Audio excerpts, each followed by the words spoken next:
चलो जो next question है हम लोगों का वो क्या है ज़रा देखो, ठीक है। नाउ क्वेश्चन है हमारे पास, find unit digit of 3 power factorial 10, ठीक है। इसका हमें यूनिट डिजिट फाइंड करना है। तो कैसे फाइंड करेंगे देखो, तो टेल मी वन थिंग, अगर मैं बात करूं 10 फैक्टोरियल की, ठीक है, 10 फैक्टोरियल की, तो इसको हम लिख सकते हैं 10 गुणे 9 मल्टीप्लाइड बाई कितना 8 और मल्टीप्लाइड बाई, मतलब इसमें ये समझो कि 4 तो आएगा ही आएगा, ठीक है। अगर मैं ऐसे लिखूं, ठीक है, इसको मैं ऐसे लिख देता हूं, कितना 1 गुणे 2 गुणे 3 गुणे 4 मल्टीप्लाइड बाई, आगे सारे नंबर 11 तक जाएगा और 10 तक जाएगा, ठीक है। तो ये बताओ, ये जो भी नंबर है फैक्टोरियल 10, ठीक है, तो ये तो 4 से डिविजिबल होगा ना। तो श्योर सी बात है 3 की पावर 4 फैक्टोरियल 10 जो है ये क्या होगा, ये डिविजिबल होगा किससे, 4 से। तो 4 से अगर डिविजिबल है तो मैंने क्या बताया था कि इसकी पावर में 4 लगा देना है, ठीक है। तो ये कितना आ जाएगा यूनिट डिजिट, 1 आ जाएगा। कितना आ जाएगा, 1 आ जाएगा, ठीक है। Now look the question, find unit digit of 2523 की पावर जो है 123 का फैक्टोरियल और मल्टीप्लाइड बाई 1237 की पावर जो है 234 का फैक्टोरियल है। तो पहली चीज़ तो ये समझो कि इसमें ये वाला मेरे लिए बेकार है और इसमें ये वाला पूरा पार्ट बेकार है। तो सल्यूशन में मैं क्या लिख सकता हूँ, सल्यूशन में मैं लिख सकता हूँ, यूनिट डिजिट की बात है तो 3 की पावर 123 का फैक्टोरियल मल्टीप्लाइड बाय 7 की पावर 234 का फैक्टोरियल, ठीक है। अब तुम्हें पता है कि अगर मैं बात करूं फैक्टोरियल 4 की, ठीक है, तो फैक्टोरियल 4 से जितने भी बड़े वाले फैक्टोरियल होते हैं उसमें सब में 4 आएगा और 4 का मल्टीप्लाई होगा तो श्योर सी बात है वो डिविजिबल बाई 4 होगा, ठीक है, डिविजिबल बाई 4 होगा। तो अगर डिविजिबल बाई 4 है, यहाँ पे देखो 123 है, 4 फैक्टोरियल से बड़ा है, और ये 234 है फैक्टोरियल है, ये भी 4 फैक्टोरियल से बड़ा है। इसका मतलब कि ये सभी 4 से डिविजिबल है। तो हम डायरेक्टली क्या लिख लेंगे, 3 की पावर 4 मल्टीप्लाइड बाई 7 की पावर 4। तो इसका यूनिट डिजिट कितना आएगा, 1 आएगा, और इसका भी 1 आ जाएगा। तो ये फाइनली कितना आ जाएगा, 1। यही हमारा क्या है, आंसर है। क्लियर। तो अभी हम लोग पढ़ेंगे डिविजिबिलिटी रूल, ठीक है, डिविजिबिलिटी रूल, डिविजिबिलिटी रूल, ठीक है। तो पहले डिवीजन का मतलब समझते हैं कि मीनिंग ऑफ डिवीजन क्या होता है। जैसे हमारे पास जो है 6/2 लिखा हुआ है, तो ये कितना आता है, 3 के बराबर आता है। तो जब 3 के बराबर आता है इसका मतलब होता है कि 2 में इसका पहला मीनिंग क्या है, पहला मीनिंग ये है, ध्यान से समझना, कि 2 में हम मल्टीप्लाई करें 3 का तो कितना आ जाएगा, 6। मतलब इस डिनोमिनेटर में कोसेंट का मल्टीप्लाई करेंगे तो वो न्यूमरेटर में आना चाहिए, ठीक है, या वो डिविडेंट होना चाहिए। मतलब जब डिवाइज़र को मल्टीप्लाई करें कोसेंट में तो वो किसके बराबर आना चाहिए, ये डिविडेंट के बराबर आना चाहिए। ये डिवीजन का मतलब होता है, मीनिंग 1। और मीनिंग 2 क्या है कि इसका मीनिंग होता है कि बेसिकली 2 को हमने 3 बार ऐड किया है, मतलब 2 + 2 + 2, 2 को हमने 6/2 = 3 है। इसका एक मीनिंग क्या है कि इस डिवाइज़र को हमने कितनी बार ऐड किया है, 3 बार ऐड करेंगे तो हमको डिविडेंट मिलेगा, यानी कि 6 मिलेगा। तो ये मतलब होता है बेसिकली डिवीजन का, ठीक है। अब बात आती है कि जीरो की बात कर लेते हैं, ठीक है। जीरो डिविजिबिलिटी बाय जीरो, पहला है डिविजिबिलिटी बाय ज़ीरो, ठीक है। तो ज़ीरो से डिविजिबिलिटी का मीनिंग क्या है? जैसे मैं ज़ीरो ले लेता हूँ और किसी भी नंबर से डिवाइड करता हूँ, मान लो 3 से मैंने डिवाइड किया तो ये हमेशा ज़ीरो आएगा। क्यों? क्योंकि 3 में ज़ीरो का मल्टीप्लाई करोगे तो ये ज़ीरो आना चाहिए, ठीक है। ऑल राइट, अब कोई भी नंबर ले लो, जैसे 0/5 ले लो तो ये भी कितना आएगा? ज़ीरो। 5 में मल्टीप्लाई करो ज़ीरो को तो ये ज़ीरो के बराबर ही आएगा।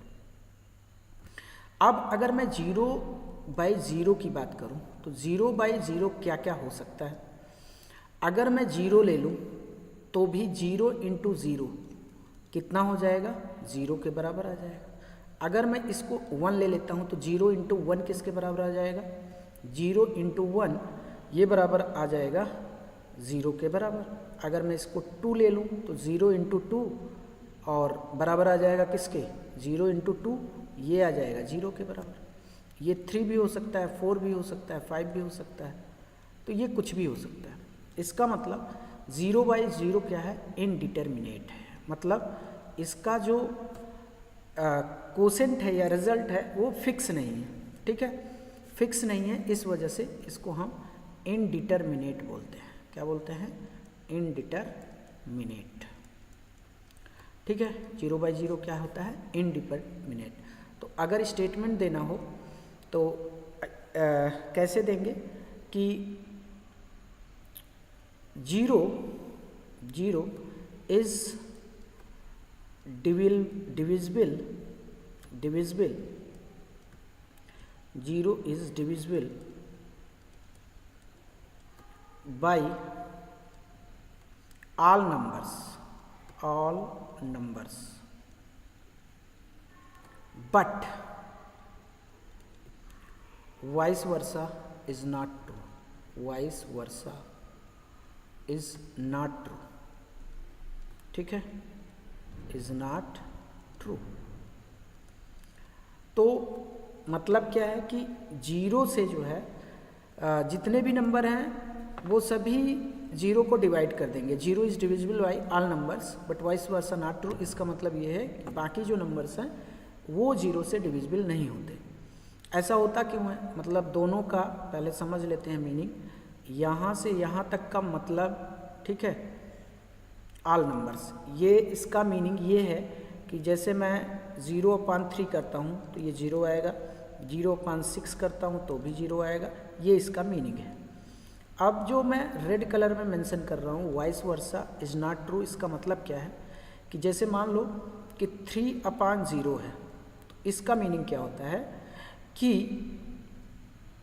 0 में ऐसे किस नंबर से मल्टीप्लाई करूं कि मेरे को फाइनाइट वैल्यू मिले। तो हम मानते हैं कि कोई बहुत बड़ा नंबर होगा जिसको इन्फिनिटी कहा जाता है, अगर 0 में मल्टीप्लाई करेंगे तो एक फाइनाइट वैल्यू मिलेगी। ऐसे ही 1/0 कितना होता है? ये भी इन्फिनिटी होता है। कैसे? हम मानते हैं कि 0 में किसी बहुत बड़े नंबर से मल्टीप्लाई करेंगे तो हमें फाइनाइट वैल्यू मिलेगी। क्लियर हुआ? तो ये इसका मीनिंग था। अब बात कर लेते हैं डिविजिबिलिटी बाई 1, ठीक है, डिविजिबिलिटी बाई 1, ठीक है। तो इसका मतलब क्या होता है? इसमें डायरेक्ट स्टेटमेंट लिख लो, all numbers are divisible by 1। जितने भी नंबर्स होते हैं सब 1 से क्या होते हैं? डिविजिबल होते हैं। समझ गए? जैसे 3/1 है तो ये भी 3 आ जाएगा, 5/1 है तो ये भी 5 आ जाएगा। तो सारे नंबर्स डिविजिबल होते हैं 1 से, और 1 से भी डिविजिबल होता है क्योंकि 1/1 कितना आता है? ये 1 के बराबर ही आता है, ठीक है। अब हम लोग बात कर लेते हैं divisibility by 2, divisibility by 2 any number of any number, ठीक है, किसी भी नंबर का यहाँ पर और भी चीज़ें डाल लो, एक साथ लिख लेते हैं। 2 4 6 8 16 डॉट डॉट सो, ठीक है। तो पहला स्टेटमेंट क्या है कि the number is divisible by 2, is divisible by 2 if unit digit at unit place, ठीक है, ऐसे लिख सकते हो। divisible by 2 if digit at unit place या फिर लास्ट डिजिट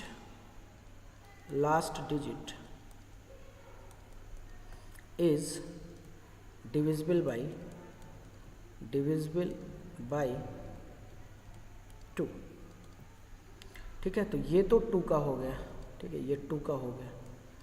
ऐसे ही स्टेटमेंट किसका लिखा जा सकता है? 4 का। तो 4 का स्टेटमेंट क्या होता है? 4 का होता है कि last 2 digit of a number, last 2 digit of a number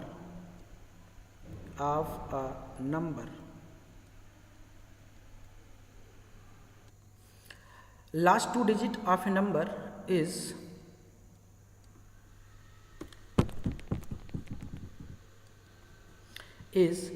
divisible by 4,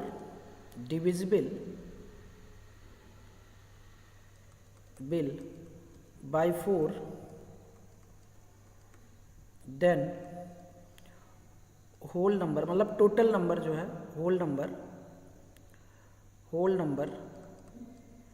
is divisible by 4, whole number is divisible by 4,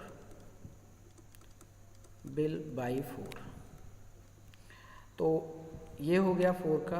8 की अगर हम बात करें तो लास्ट 3 डिजिट जो है डिविजिबल बाई 8 होनी चाहिए, लास्ट 3 डिजिट, ठीक है, डिविजिबल बाई 8 होना चाहिए, ठीक है, बाई 8। ऐसे ही अगर हम लोग जो है 16 की बात करें तो लास्ट की 4 डिजिट जो है डिविजिबल बाई 4 होना चाहिए, लास्ट 4 डिजिट डिविजिबल बाई 4 होना चाहिए। क्या होना चाहिए? डिविजिबल बाई 4 होना चाहिए, ठीक है। और ये ऐसे ही चलता रहेगा, ठीक है, डॉट डॉट सो ऑन। 32 का भी बना सकते हो और आगे भी बना सकते हो, कोई प्रॉब्लम नहीं। अब एग्जाम्पल देख लेते हैं। जैसे अगर मैं एक नंबर ले लेता हूँ 325744, तो अब देखो अगर मुझे 2 से डिविजिबिलिटी चेक करनी है तो इसको मैं चेक करूँगा, ठीक है। यूनिट लास्ट डिजिट जो है डिविजिबल बाई 2 है, ठीक है, इसलिए पूरा नंबर 2 से डिविजिबल है। अगर मैं डिविजिबिलिटी बाई 4 चेक करूँगा तो ये 44 लूँगा। डिविजिबिलिटी बाई 2 के लिए क्या लेना पड़ेगा? लास्ट डिजिट मुझको 4 लेना पड़ेगा। डिविजिबिलिटी बाई 4 के लिए क्या लेना पड़ेगा? 44 लेना पड़ेगा। तो 44 4 से डिविजिबल है, 4 2 से डिविजिबल है, इसका मतलब ये नंबर 2 से भी डिविजिबल है और 4 से भी डिविजिबल है। अगर मैं लास्ट के 3 नंबर्स की बात करूं, ठीक है, नाउ 744 जो है, अब देखो अगर मुझे 8 से डिविजिबिलिटी चेक करना है, डिविजिबिलिटी बाई 8, तो क्या करूँगा कि लास्ट के 3 डिजिट ले लूँगा 744, तो ये भी कितना है? डिविजिबल बाई 8 है, इसलिए ये पूरा नंबर डिविजिबल बाई 8 होगा। अब देखो अगर हम चेक करते हैं कि मतलब डिविजिबिलिटी बाई 16, तो लास्ट की जो है कितने डिजिट लेना है? 4 डिजिट लेना है, ठीक है, यहाँ से लेकर यहाँ तक। तो अगर 4 डिजिट लेते हो तो 5744, ये भी डिविजिबल बाई क्या है? 16 है, तो इसका मतलब टोटल नंबर भी क्या होगा, डिविजिबल बाई 16 होगा। क्लियर हुआ? क्लियर। तो इसका मतलब ये नंबर ऐसा है, so the number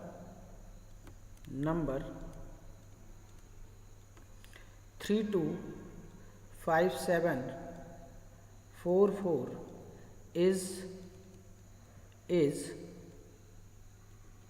is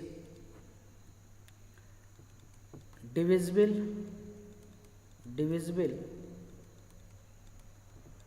by 2, 4, 8, 16। ठीक है, समझ गए? क्लियर हुआ इतनी बात?